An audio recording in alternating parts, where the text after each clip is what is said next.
a Thanksgiving episode. Yes, it is. Happy Thanksgiving, everybody. And happy Day of Mourning for everyone else.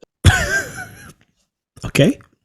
All right. I will get into that. You kind of got to get into that one because there's a lot of things going on in the world, so I don't know what you're referring to. There's multiple levels that could be dealing with. It'll become clear very quickly where that is going. Today, okay. I'm going to go over the origin of the U.S. holiday Thanksgiving. Okay. All right, I'm on board. You explain to the listeners the official origins. So I assume we're not going to start with a Plymouth Rock landing on us, right? Well, I'll kind of just get into it. Get into it. Make it a speedy episode so people can get back to the party. We'll get back to the delicious stuffing, which is my favorite, by the way. If we're going to be anecdotal, I only care about stuffing. In fact, once I became like a teenager, I actually forced my family to get rid of the turkey because we just didn't care about it and replace it with a second thing of stuffing. So we used to have two types of stuffing on the table in lieu of a turkey. I mean, I'm a big fan of the stuffing. I don't think I could have ever convinced someone to get rid of the turkey. I'm glad you have that type of. I was a very persuasive teenager at that point. So, but I agree. The stuffing is delicious. Nothing beats homemade stuffing. Okay, so Thanksgiving. If you're not an Indigenous person, the origins of Thanksgiving that you heard in school probably go something along the lines of local Native Americans, unidentified by tribe, teach Pilgrims how to live in a new place. Then welcome the courageous, pioneering Pilgrims to a celebratory feast, and then disappear so colonists can make America great. Probably somewhere along the lines of that, most of us have heard. Native Americans, specifically the Wampanoags, today remember the day Pilgrims arrived as a deep mourning, as a day of deep mourning rather than a moment of thanks. And since the 1970s, Indigenous people commemorate the U.S. Thanksgiving holiday as a National Day of Mourning to acknowledge genocide, land theft, and cultural erasure. The message here is clear. A 12,000-year-old civilization didn't concede to colonialism. They were ravaged by it. It's really amazing. I mean, I don't think I've ever thought about what Indigenous people do on Thanksgiving before. Neither did I. No, I had no idea. So you're definitely opening up a whole new window of thought here, because I honestly, out of everything I've ever thought about, I've never considered that for some people this day would be something to, like a moment of solace, like a moment of like loss, regret. Yeah, that's just wow, that's wild. You say the Wampanoag, I was like, whoa, super familiar for us on the East Coast, but yeah. Because they're the ones at the first Thanksgiving, right? They're the ones that we learned about, right? That's correct. Okay. That's correct. Yeah, this is kind of zeroing in on their culture, their history, and wow, it's that day. But then what also some of the stuff was going into is what I just read. You know, what we all learned in school. You have Indigenous people in our schools. They have to sit through this and learn about this, knowing that it's false, knowing that it's been sterilized. So it's really a sad reality for so many of us that and they just kind of endure it in silence while the rest of us never even think about it, as you just said. Wow. So you have that. So those are the two accounts, right? And the difference in those accounts is accuracy. The account of the Wampanoags factors in the massacres, disease, and Native American tribal politics that shaped the alliance between Pilgrim and Indigenous people. It's the difference between a sterilized history and the truth. The sterilized history lies about the reality of an entire civilization, and to retell that lie in schools across the country harms the Wampanoag whose lives and society were forever changed after the English arrived in Plymouth in 1620. So I have a little bit of history here. You want me to dive in? Are we going into a history of the Pilgrims or a history of Plymouth Rock in particular? Or was there even a rock? I've actually read that there is a rock if you go to Plymouth, what is it, Plymouth, Massachusetts, where they take you, like it's like where the tourists go, but that rock is not actually where they landed. They never actually landed on a rock, apparently. I don't know. And they were aiming for Delaware anyway, so Oh well, doesn't matter. how many Europeans didn't really understand where they were heading to? I mean, come on now. What are you? It's a surprise. It's not that surprising, but sure. They weren't even aiming for what is now Massachusetts colony. All right. So I'm going to dive into a little history here. So we've covered this on a previous Thanksgiving episode that detailed the contributions of the Iroquois Nation to the U.S. Constitution. So go check that out in the episode description if you're interested. But the Wampanoags had a century of contact with Europeans before the Mayflower. Some already spoke English, and some had even visited Europe, right? We've talked about this before. So in 1620, when the Pilgrims landed in December and lost half of their settlers that first winter, the Wampanoag chief was already well aware of who these folks were and even knew the organizers of the Pilgrims' venture. So he had some empathy for them, but he also saw it as an opportunity and offered them an alliance. You see, the Wampanoags had just been decimated by an epidemic disease that was introduced by other Europeans, because again, these weren't the only folks they ever met, and they lost around 90% of their population in what they call the Great Dying. So they can't defend themselves against their rivals, the Narragansetts. And apologies if I'm getting some of these names wrong. And the settlers... Wait, Narragansett, are those the Narragansett? That's a tribe. Okay, right. Okay, there we go. Okay, so it's the primary rival of the Wampanoags. Gotcha. At the time, okay. Right? So they can't defend themselves against them because they just lost 90% of their population to this epidemic. But the settlers can't defend or feed themselves that first year. So in exchange for a unified defense, the Wampanoag taught the English how to hunt, plant crops, and harvest so they didn't starve to death. And that lasted for about as long as the settlers needed it to, because for the next 50 years, the alliance was consistently violated by colonists as they expanded their footprint, which spread disease and exhausted their surrounding resources. Eventually, the chief's son took over, and not surprisingly, he felt like the alliance maybe was being taken advantage of, if there was even an alliance at all. Right? He didn't really feel like the settlers, or the colonists at this point, were honoring what they had agreed to at all. And that kind of led to the relationships souring a little bit. So you can imagine that perhaps a unified defense was no longer needed by the colonists, and that they most likely didn't need to be taught how to survive anymore. So that whole containment of the original agreement probably seemed unnecessary to the colonists. And they felt like they could kind of do whatever they want. I mean, they went there and they probably had that attitude. We can probably relate to that to some degree. In fact, it might have even been a version of Manifest Destiny that we covered in a previous episode, where they saw it as their mission in life to expand across this new land. So that brings us to 1675. Colonists demand that the Wampanoag turn over all of their guns and hung 3 men from the tribe for the murder of one of their colonists that told the Plymouth colony that the tribe was planning an attack. And for the Wampanoag and community, that was the last straw. The Wampanoag refused and united with the surrounding tribes, including the Narragansett. And this uprising is known as King Philip's War, or the Great Narragansett War. Now, King Philip's War is funny because I feel like you hear about that, or either maybe it's been referenced in a Disney movie or something, but I feel like that gets referenced a lot. The problem with American history is that we definitely gloss over these quite quickly. You know, the French and Indian War, you hear about it for like a segment, it's like 2 weeks, you study it and then it just goes away. This is one of those, like you hear about, oh yeah, King's Philip War. I mean, it resonates. Like I'm like, I've heard of this war before, but I could not tell you what it was about. I couldn't tell you when it occurred, and I guess that's what you're helping fill in right now is a little bit of some of these gaps, because I consider myself a person who likes history, but I'll be honest. I mean, yeah, some of this, the early American settler history, is probably some of my least favorite.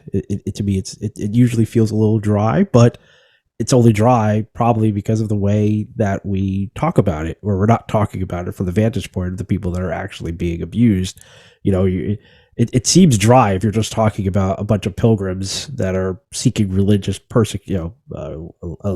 lift of religious persecution, and then they just taught about, have a dinner with a couple of native peoples, and then I guess go on their merry way doing their own religious thing until like the start of the Well, the interesting parts of real history. America. Go on.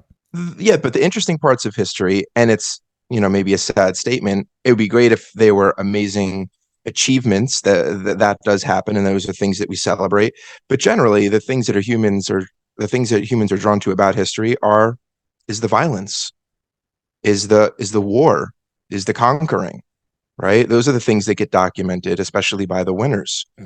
Absolutely. But And again, the problem here this is still a war. is that this is our history, and this is still very ongoing. And the people that would have suffered if we start to learn about the true history here, they're still around. Right. They still live here. We still have responsibilities and obligations to them. So I think that you probably find the history uninteresting because things are being intentionally left out because we don't want to be accountable. Absolutely. Oh, without a doubt. Completely agree.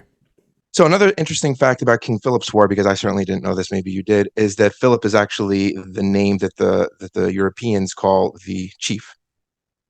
I did not know. I just thought King Philip was some dude in Europe. Was a dude in Europe. Yeah, no, they did. I guess they're like, I hear what you say your name is, but we're going to call you Philip.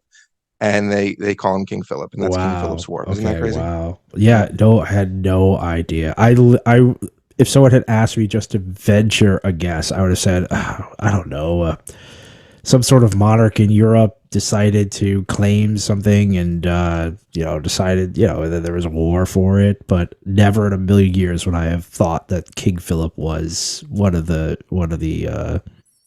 like a chief of one of the tribes. Never. What I read. If I got that wrong, folks, let me know. Happy to retract it. But that's what I understood. Well, I hope you didn't get that wrong. I mean, it's like the quintessential positioning of the story you're trying to tell.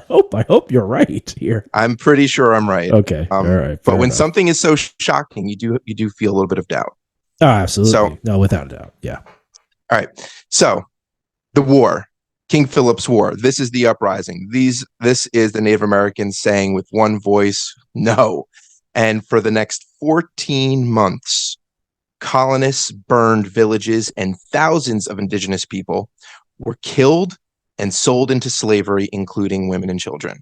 In the end, the tribes lost. They were defeated. And the Wampanoag chief was hanged, drawn and quartered, and his head was placed on a spike at Plymouth Colony for 2 decades. I wonder if they have that on the tour. No. I'm definitely going to say, I mean, it's horrible to laugh at something. You're laughing out of nervousness. It is. The idea. Did you just say for 2 decades? 2 decades. That is crazy.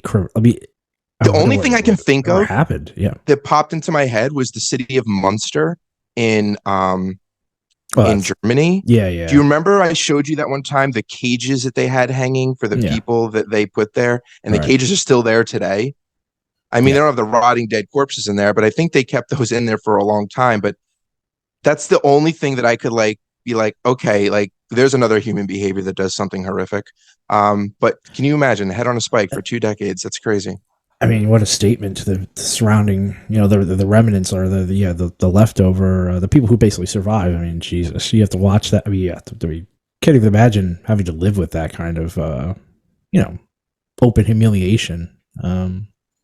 Not from losing. I'm just saying, like the fact that you're not. It's the winners are never gracious. How about that? They're never like yeah, we've won, but there's some. It's always like we're gonna step on your throat. It's like not only did we defeat you, but we want to humiliate you for as long as possible. Which is that seems to be the nature of mankind.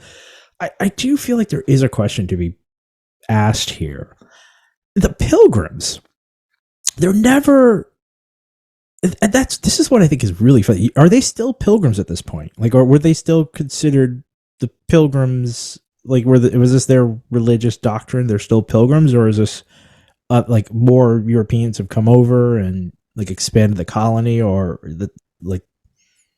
I mean, they're settlers, right? It's more like the nature of their mission. Right. Okay. Once they're here and the generations are here and new waves come over, are they really pilgrims on a on a literal journey. Well, I I didn't don't mean it. I know. didn't mean it for that. Well, when we call them pilgrims, it's not in like the the colloquialism of I don't know, pilgrimage to Mecca or something of that nature, like some sort of like a journeyman connotation. I always thought that the pilgrims in this like place in this time in history were a certain religious sect that was fleeing from Europe, or they might have a different, like a real historical different name. Like maybe pilgrims is like something that was like Well, colloquially looked up. they're like Puritans, right? I Well, mean, that's what I'm asking. Yeah, or are they? I'm just saying. I don't know. I actually don't know much about this part of history. So yeah, I'm just they're they're Protestant. Puritans. They're They're they're just Protestants. Protestants. They're okay. So Yeah, they're they're just like, fleeing but they're Catholic like oppression. Puritans, but they're like this sect that broke away, and Right. now they're like protesting and they're Protestants. Right. That's what I thought. But the thing is, in our history books, I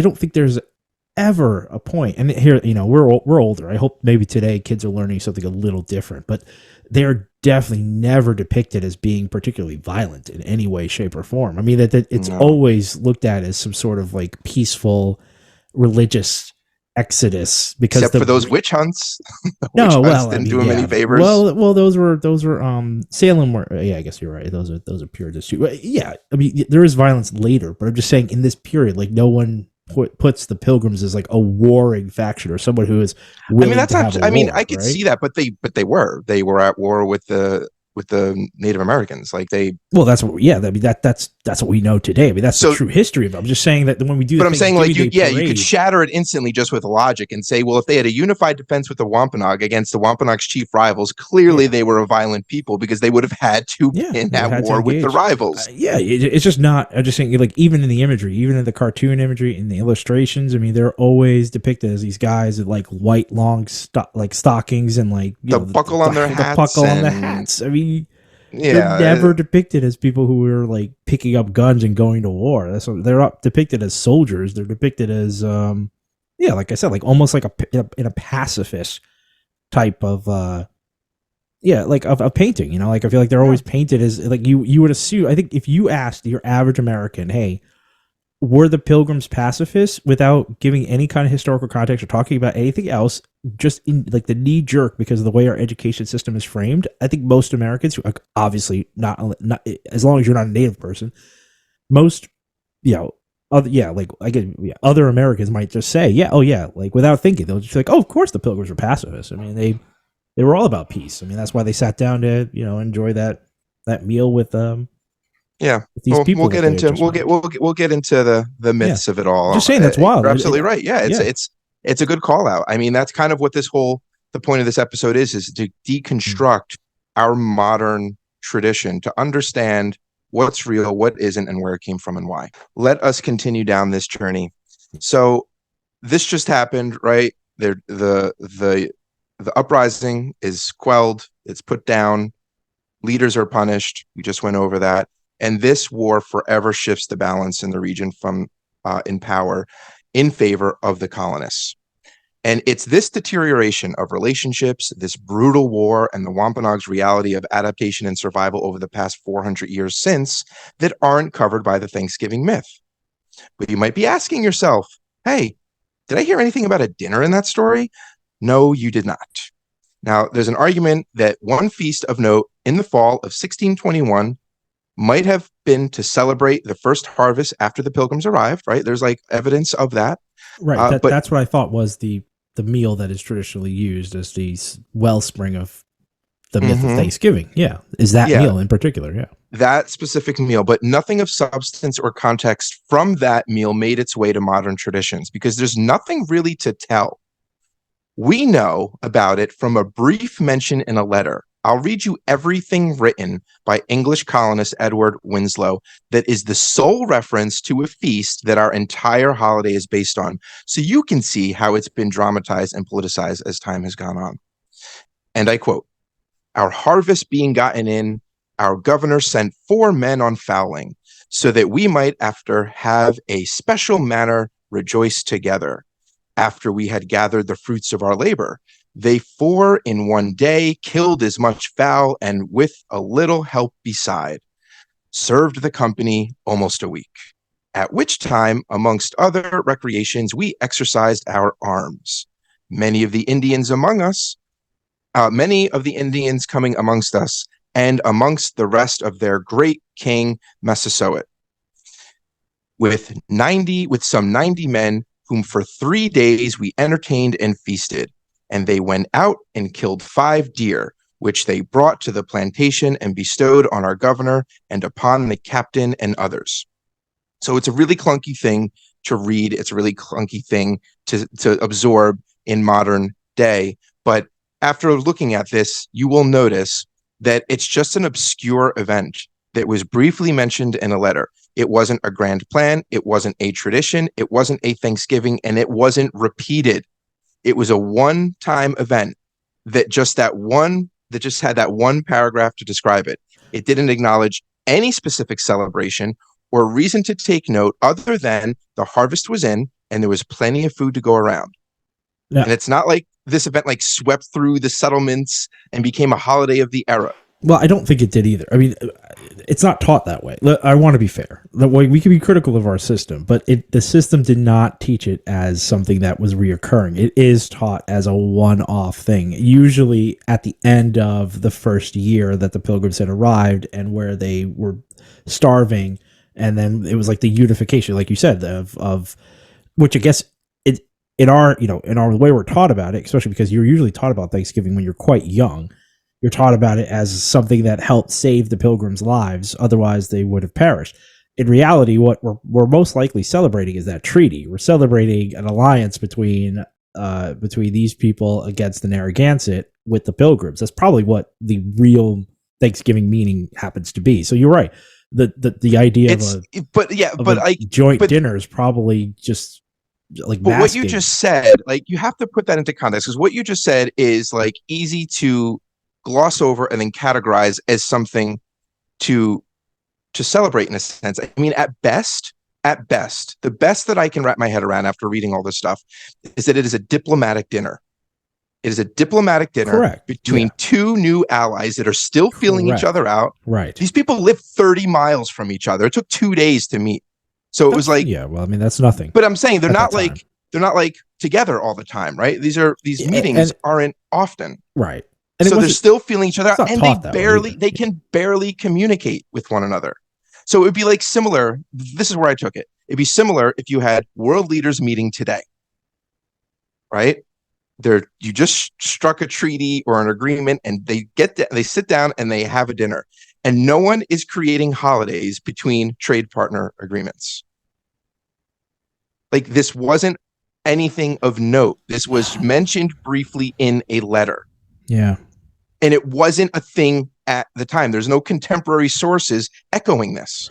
No, it's not a big deal. Right. But I mean, we do not, no one teaches it as if it were, they teach it as this is like the underpinnings for why we celebrate Thanksgiving, but nobody teaches it as, this is where Thanksgiving started and it kept going from here on out, because Thanksgiving is a relatively new holiday. I think I'll get into that. You'll get into that. Yeah, but I'll get into that because what I'm trying to do is strip out the fantasy for what this is. Because if you're saying that this meal that we shared is the underpinning for everything that we add on to it today, and that we say it represents, it is an unfair sterilization of what happened to Native Americans after that. This was not a joyous community of brotherly love. Like, this wasn't that. It was at any time, basically, what you're saying. You're saying it never was.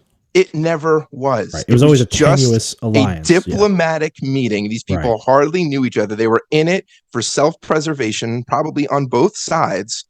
And that was it. Okay. And then to use that, because what we'll get into, use that as we'll get into it. We'll get into why it's so dangerous to think about it in the way that we do. So even just adding to this, right, really quick, because we talk about Thanksgiving in the way that we celebrate it today. For a while in colonial America, English people were celebrating various Thanksgivings. Like, the whole idea of Thanksgivings wasn't just one particular day. You would have these Thanksgivings for various reasons. But the English didn't actually feast. They fasted during these. Okay? Like, it wasn't even a thing to eat to celebrate some of this stuff. But now I'll fast forward to 1769, where, so like over 100 years later. So a group of Pilgrim descendants who lived in Plymouth felt like their cultural authority was slipping away as New England became less relevant with the colonies and early republic forming, and they wanted to boost tourism, right? People were caring less. So they invented the idea that the Pilgrims were the fathers of America and wrote a story for publication, a tourism booklet, an advertisement, if you will.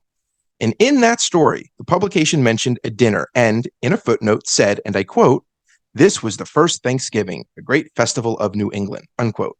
People saw that footnote, they accepted it, and they started celebrating the feast because, hey, it's something to do, a reason to have a party. And eventually, Abraham Lincoln, around the same time, declared it a holiday during the Civil War to foster unity after the Battle of Gettysburg. Right. And this is where we get the notion of our harmonious unity attribute to the story. This is where you lean in to something that was never there. Right. Because we needed it as a nation. We needed the lie to mend.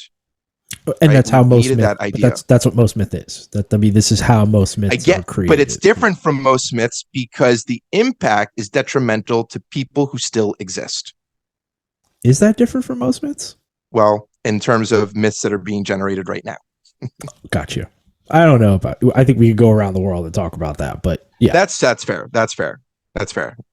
Okay, so that's how about this? Most nationalistic myths are at the expense of someone else. I could say that with great authority. I could say that the majority of nation-building mythos are built on the bones of our enemies, most likely. I'm not talking about just America. I'm just saying any country, if you have a nation-building myth, something that is foundation to the creation of your country state, or like as you know it today, most likely it is built on the bones of the ashes of your former foes. No argument there. Good call out. So then skipping ahead a little bit, after Lincoln declares that this is a harmonious unity holiday to fit his need at the time, in the 19th century, immigration started to pick up in the U.S. And with immigration comes a merging of cultures. But white Protestants didn't want that at all.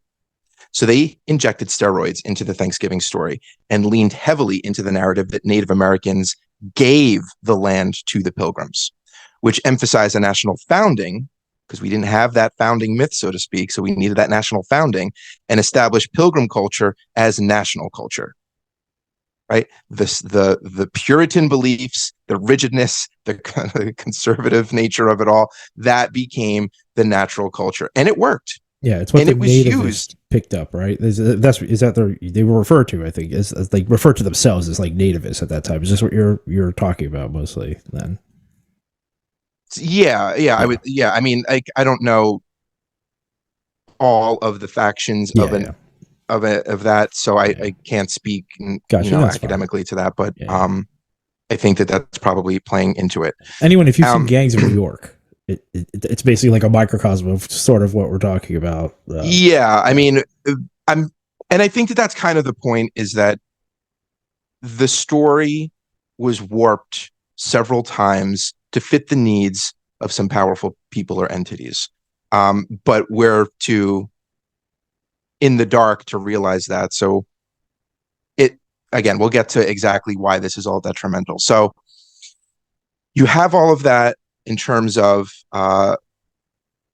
the immigration story, the Protestants taking this as a national founding, taking the established Pilgrim culture and making it a national culture, and it worked. It was used repeatedly going forward after this, like I said, by powerful interests, powerful entities, not even just individuals, to really justify aggression towards Native Americans, immigrants, and non-white races, especially during Reconstruction.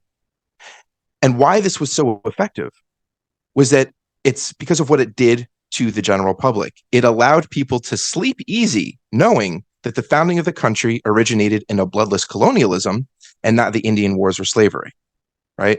So each of these powerful interests added myths to the original brief mention in that single letter of that obscure dinner, a fantasy of harmonious unity between allies, several instances of firsting, as if Native American history started when colonists arrived, I mean, the whole story of Native Americans here is the way it's taught is when we arrive, when we find this land, Yeah, and then that's exactly right.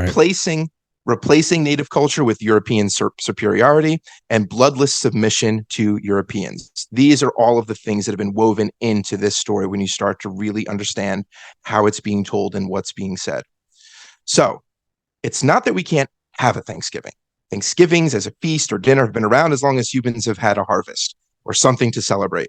But to invent a mythology that ignores the past and current pain and suffering of Indigenous people that are alive and part of our country today is the ongoing tragedy of it all. We need to academically recognize and teach the historical relationships between colonists and Indigenous people and how that has shaped our modern society. And it's basically, the longer we shield ourselves from these truths, the longer the damage will continue.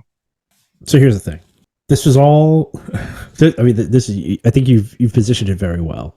There's going to be somebody out there who catches wind of this, and their immediate response is, "Okay, well, I had nothing to do with that. My family had nothing to do with that. We're immigrants, or what have you. We landed here in like 1920, 1870 something.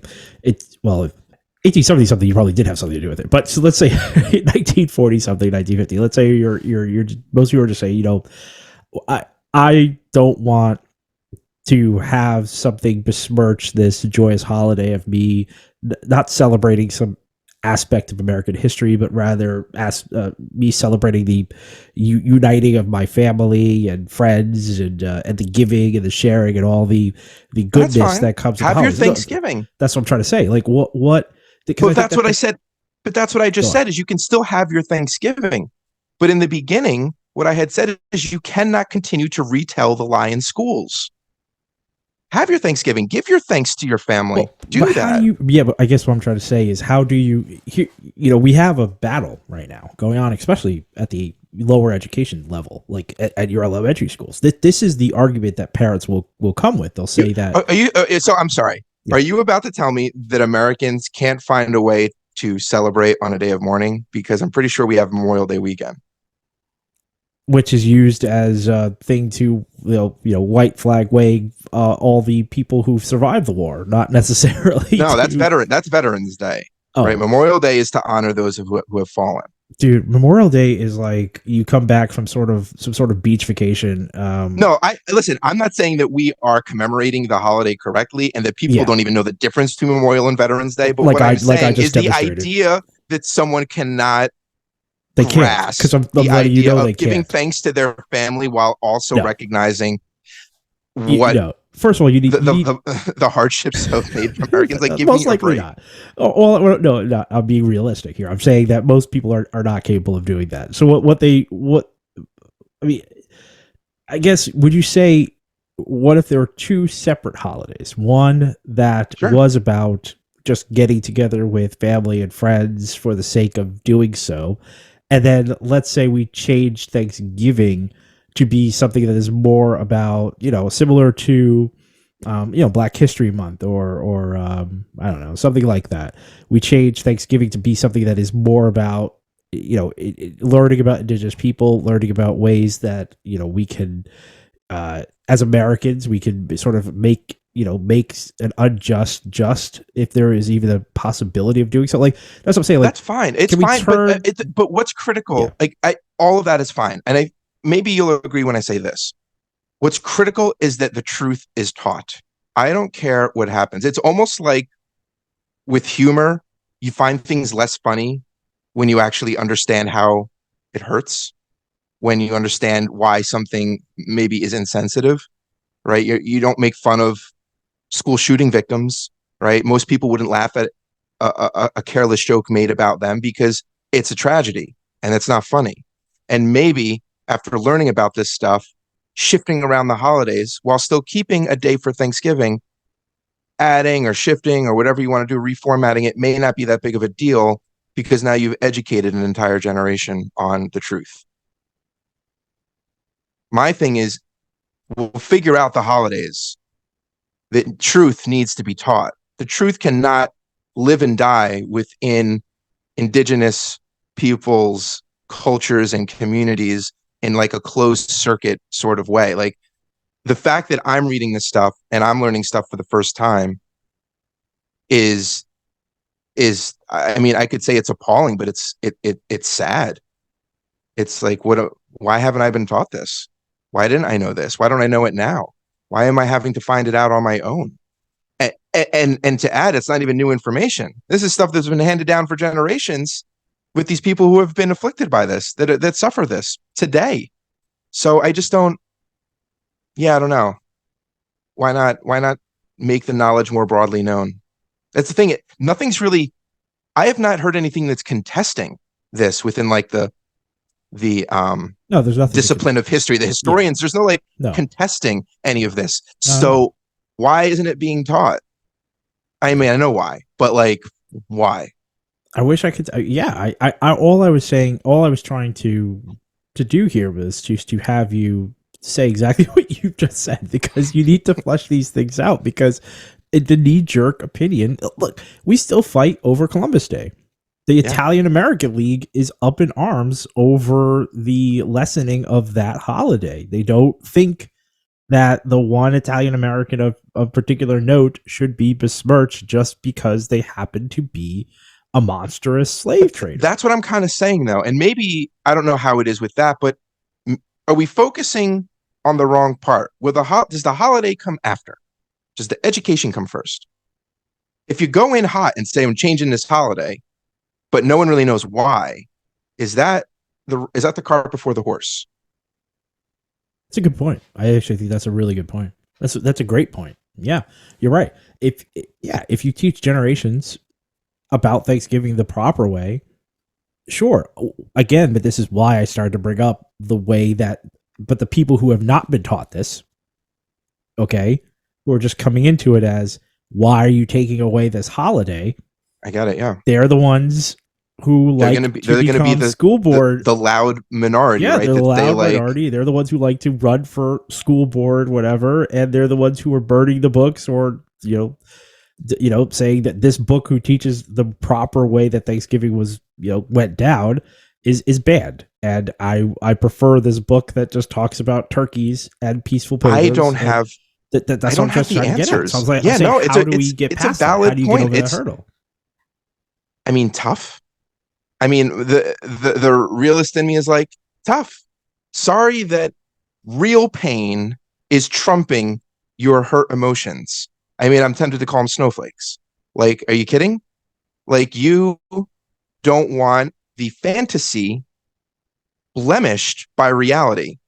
So you want to ignore the very real pain and suffering that people living today are feeling and have to deal with. That they have to choke back their truth in school, K through 12, because the teachers have been instructed to say these things about this holiday and this part of history when they know it's wrong, because it may hurt someone's feelings and may sour the taste of turkey in their mouth. Like, I don't know what to say to that. And when it was really, because it's like anything, right? It's like you hear people talking on TV, and when you know something is not true, and you're like, that's a lie, and they're saying it on TV, and it's like, that's not true. That must be infuriating. When awareness was raised with me through reading this stuff, that kids were knowingly sitting through school and had to be silent because they're probably the only Indigenous person maybe in that classroom, and they have to sit through the false narrative that's being fed to them every time they go over this topic, because it is the patriotic story of this nation for the reasons that we just went over. We needed a founder's myth, and we got one. And they know it's fake. They know it's a lie. And they know it's not even just like a misrepresentation, but it is built on the back of atrocity that we've never recognized or won't do it in any way that's meaningful.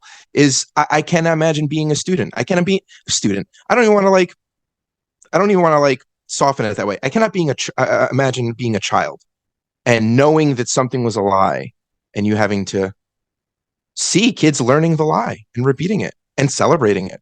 I don't know what to do with that.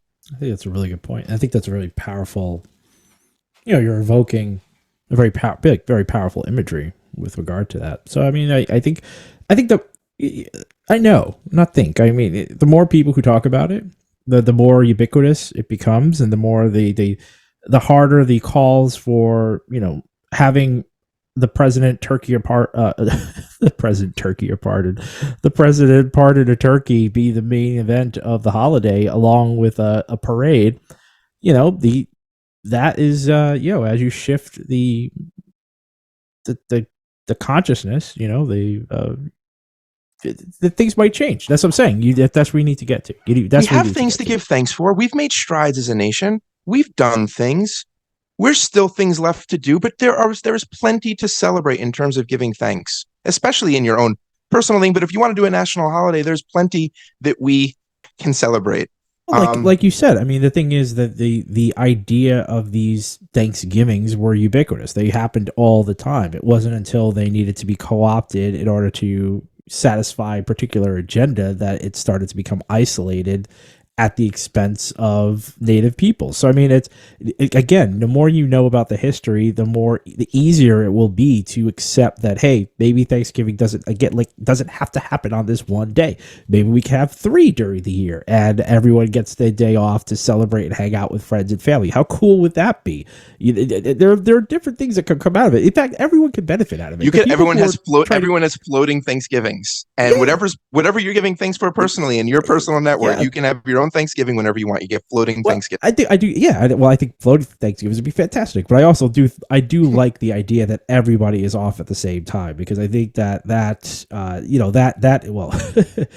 everyone's supposed to be off at the same time. There's plenty of people working on Thanksgiving, unfortunately, because Black Friday, happened to, capitalism, it finds a way. But it would be really nice if everyone didn't have to work on a single day, and nothing was open, and everyone really could hang out with family without having to worry about it. It can just be a general thanks that we're all here abiding by some version of a social contract. But I like it gives more weight to it being something that is, that is basically, it's standardized by the state to say that this is a day that people do not have to do anything. It's the way that basically Sunday used to be. Sunday, I mean, that's the reason that was the one day off for everyone, is because, it has religious undertones. But they had the one day off so that they could go get indoctrinated. Correct. That's absolutely correct. That's what they did on that one day off. That's correct too. Yeah. we can't indoctrinate them if they're working all the time. All the time, we gotta give them a break. A day off so they could, yeah. We're clever people. Yeah, when you have leisure time to think about these things, you can figure out a way to manipulate people. Well, that was really good. I really like it. Is that the end? That's it. That's the end of it. Well, that's fantastic. I love it. Well, Jamie, on this glorious Thanksgiving, where can the listeners find this pod? Folks, we have new clips out every week. Fridays are the full episodes. Like, subscribe, share, comment on YouTube, Twitter, or wherever you listen to podcasts. It's a happy Thanksgiving, and we're thankful for you. Retraction out.